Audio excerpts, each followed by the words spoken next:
Olá pessoal, para quem não me conhece, eu sou a Sally, sejam bem-vindos ao meu canal de arte e vlog. E hoje nós vamos testar os marcadores da Ohuhu Makers. Os marcadores artísticos que chegaram recentemente ao Brasil e que prometem bater de frente com a Copic. O kit que a gente vai testar hoje é o de 120 cores. Eles vieram nessa bag que dá pra carregar pra todo lugar, né? Sobre a gama de cores, eu achei elas muito vibrantes.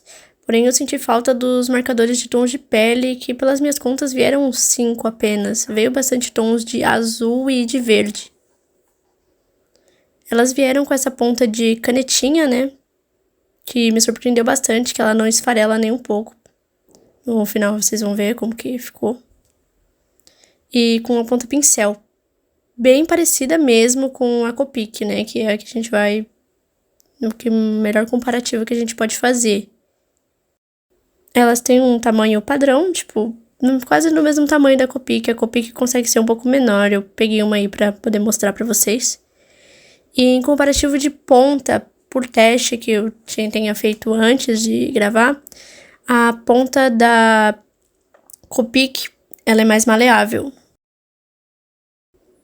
Mas pela ponta da Ohuhu não ser tão maleável, pra mim eu acho melhor por questão de controle, né? Pra pintar, pra não acabar borrando.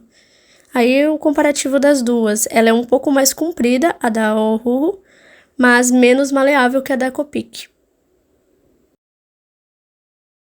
Eu peguei esse marcador marrom da Copic porque a outra tava bem desgastada, a ponta, porque a caneta tá descarregada. Eu ainda não comprei a recarga. Mas vendo o comparativo aí, elas são bem parecidas. Junto com a bag veio um guiazinho prático sobre os tipos de pontas, de onde veio a marca e também do swatch de cores, né, de como utilizar em vários idiomas. O diferencial da caneta Ohuhu, pelo que eu vi também no folhetinho, é que caso a ponta desgaste, você pode virar pro outro lado, tipo, trocar o lado e ela também vai ser utilizada. Também veio um swatchzinho para preencher, que já foi preenchido, né, porque eu já testei ela antes para poder ver os tons, tudo. O teste de cores é sempre bom para poder saber qual o tom real da caneta, porque muda de papel para papel e da própria caneta mesmo. Eles mandam também essa espécie de película de plástico para poder colocar atrás da folha para que não manche. Por conta da alta pigmentação da caneta, ela pode passar para o outro lado da folha, então é muito útil.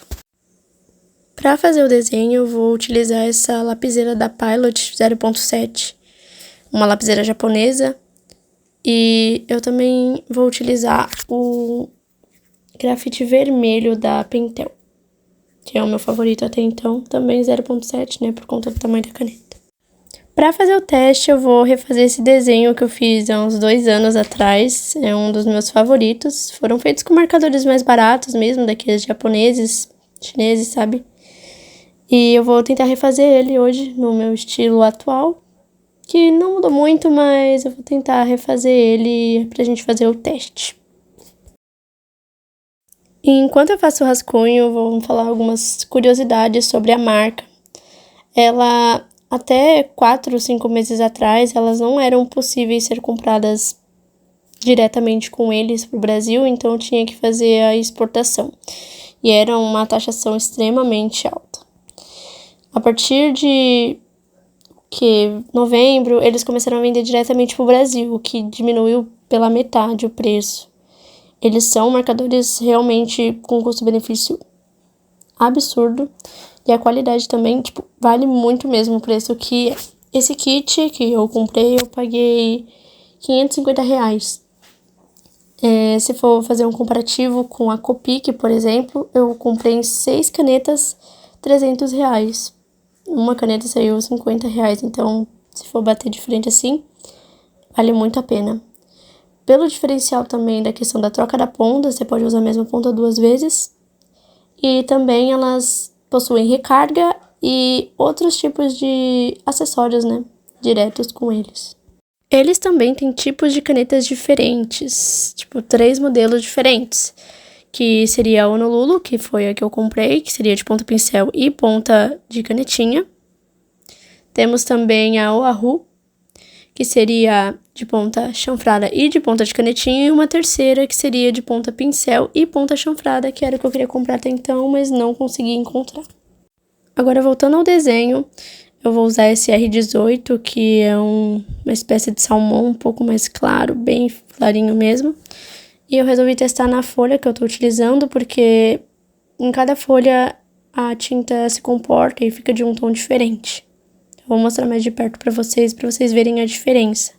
Fica um pouco mais escuro nesse papel que eu tô usando, que seria o Renemu de 190 gramas. Pra fazer a pele, eu utilizei esses tons variados de bege, marrom e salmão.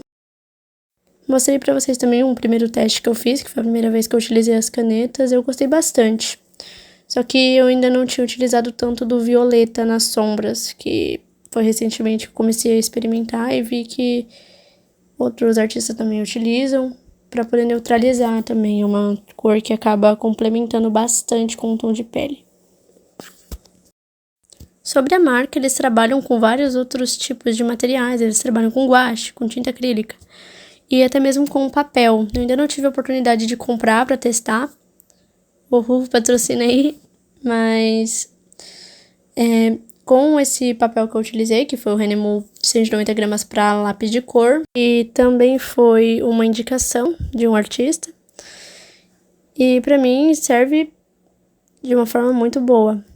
Ele é ideal para mim, pelo menos, utilizar os marcadores para quem gosta de usar bastante camada. Eu faço muitas e muitas camadas, então um XL Maker da Canson, por exemplo, não aguenta. Eu nunca testei, mas falam que é um papel muito fino. Tá assim, parece que vai dar errado, mas até o final fica bom. Confia em mim.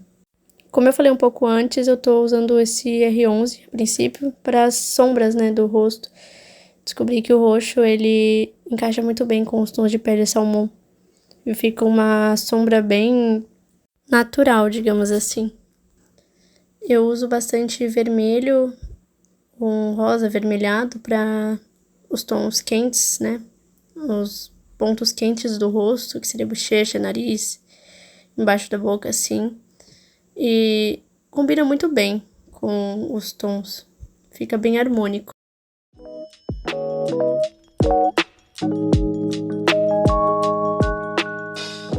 O tom que eu tava usando pra usar nos pontos quentes do rosto era esse R21, que é uma espécie de vermelho, bem clarinho, rosa meio avermelhado. Também passei na boca e no canto do rosto pra poder dar um tom quente.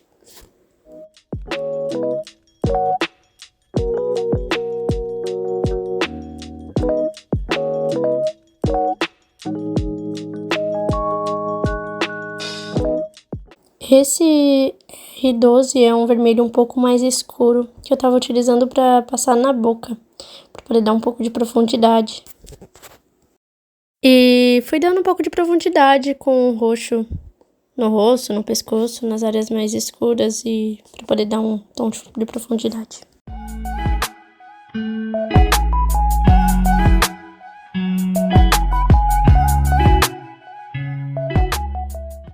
Nessa parte eu fui tentar utilizar o blender, né, pra poder deixar mais clara a área do cabelo, porque eu tinha pintado errado, pra poder fazer o brilho do cabelo. Mas eu acho que acabou não dando muito certo. Deu uma clareada e tudo, mas não deu o resultado que precisava. Mas depois eu corrijo.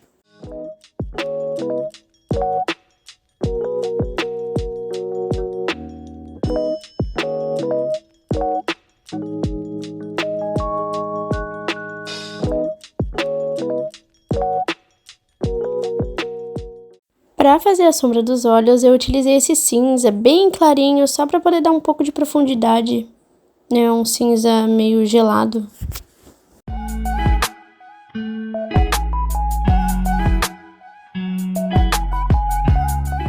Fui fazendo várias camadas com tons mais escuros de vermelho, de vinho, para poder dar uma profundidade no cabelo e também dar um destaque pro brilho, né, dos cabelos. E aí, falando muito bem da marca, para poder deixar marcado dessa forma no cabelo, foi necessário esforço, porque as cores se misturavam muito bem, mas eu não queria que ficasse tão homogêneo, e sim com esse aspecto meio marcado mesmo. Foi um pouco trabalhoso, mas eu consegui. Então, isso quer dizer que os marcadores se misturam muito, muito bem mesmo. Para contornar, eu vou usar essa caneta da Unipin, ponta brush, para poder deixar o contorno com espessuras diferentes. Eu gosto muito, é minha favorita. Porém, por ser nanquim, com essa caneta e com a Copic, eu percebo que borra bastante. Tem que tomar muito cuidado para contornar com ela. Pintar primeiro e contornar depois seria o ideal, porque se fizer ao contrário, pintar por cima pode acabar borrando. Se pintar com cuidado, até que não, porque você vai ver em algumas partes aí, vocês vão ver que em algumas partes eu acabo pintando depois de contornar. O ideal para contornar e depois pintar seriam com canetas à base de água, para poder não misturar com a composição de álcool das canetas. Mas como eu não tenho essa, eu estou fazendo dessa forma, pintando primeiro e contornando depois.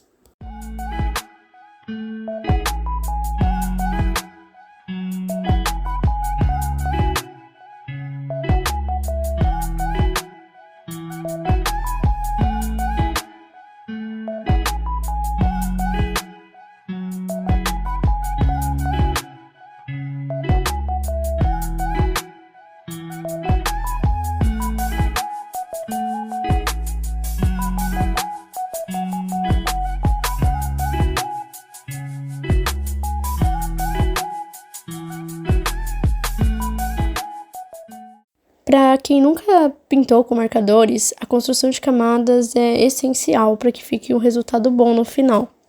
Então não adianta ter pressa, porque é um processo extremamente demorado. Esse desenho mesmo eu fiquei umas 5 horas e meia no processo para poder terminar. Para poder ter uma passagem de cor suave e quase não marcada, tem que ter muito trabalho e ter muita paciência também. Continuando sobre as primeiras impressões da caneta, em questão de qualidade, em questão de custo-benefício, ela realmente bate de frente com uma Copic. Mas onde comprar? Eles estão disponíveis na Amazon para compra e também disponíveis no site da própria Ohuhu, onde eles vendem kits a princípio para o Brasil. As recargas e as pontas, que também dá para trocar as pontas, ainda não estão disponíveis. Mas creio eu que logo chegam ao Brasil por conta do sucesso, né, que tá fazendo a marca por aqui. Para pintar o vestido que ela tá usando, eu percebi que o cinza marcou um pouquinho, mas com uma segunda demão ele ficou bem mais homogêneo. Eu fui criando camadas para poder dar profundidade e acentuar as dobras do tecido. Depois de um tempo pintando, eu fui dar uma olhada para ver como que ficou o papel do outro lado, para ver se marcou muito. Realmente o plástico ele ajuda bastante a não manchar outra folha, mas como você pode ver, no outro tipo de papel também mancha. Então isso é uma característica dos próprios marcadores mesmo. Depois de passar o tom base da roupa, eu comecei a fazer sombras com cinza mais neutro, roxo e o cinza mais claro também, para poder fazer uma passagem de cor mais clara e menos marcada.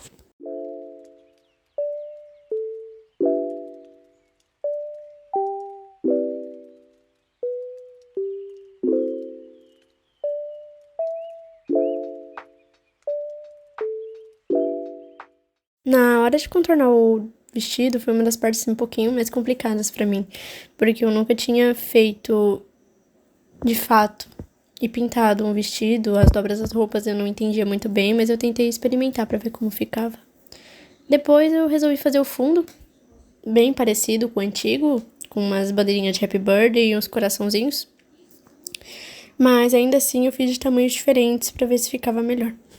Na hora que eu comecei a pintar os balões de coração, eu tive que usar referências da internet e ainda assim não consegui alcançar o que eu queria, né? Mas deu pra entender um pouco como que funcionava a pintura de um balão. Na hora de pintar a vela também foi uma questão de experimentar, porque fogo eu também não sabia pintar, mas eu gostei bastante do resultado.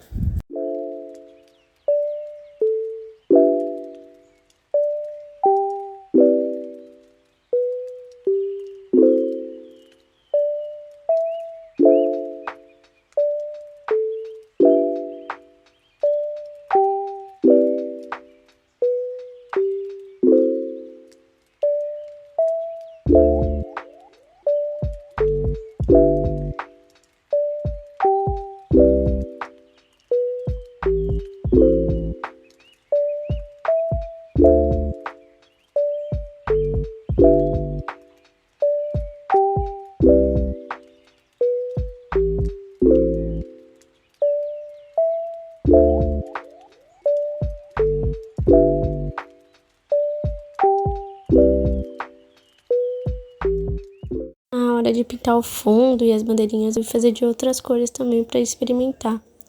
Usei o círculo monocromático para poder saber quais tons combinavam melhor.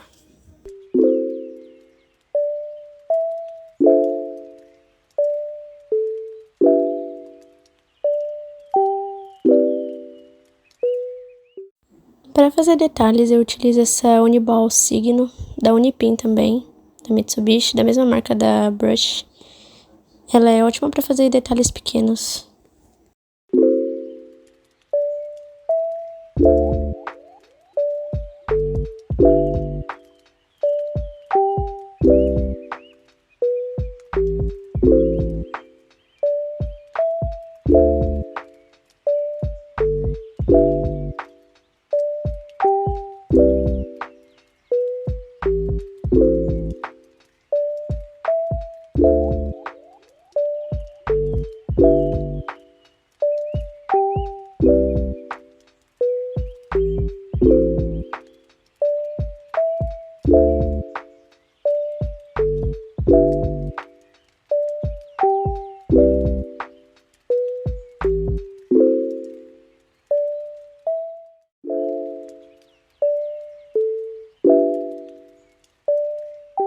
Como esse desenho ficou num ângulo diferente, deu pra ver a mesa que tinha embaixo dela, então eu resolvi colocar no desenho, pra poder fazer um pouco diferente também do antigo.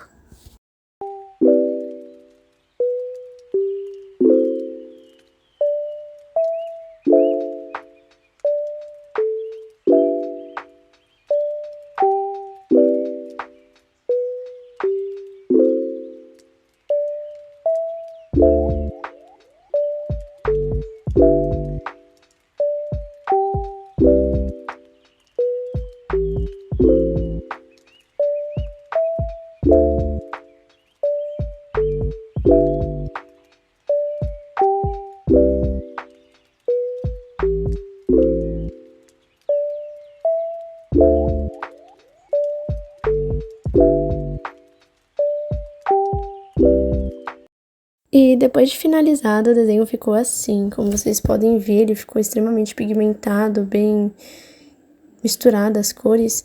Então, não tenho nem o que dizer, né? É um dos melhores materiais artísticos com custo-benefício que eu já testei.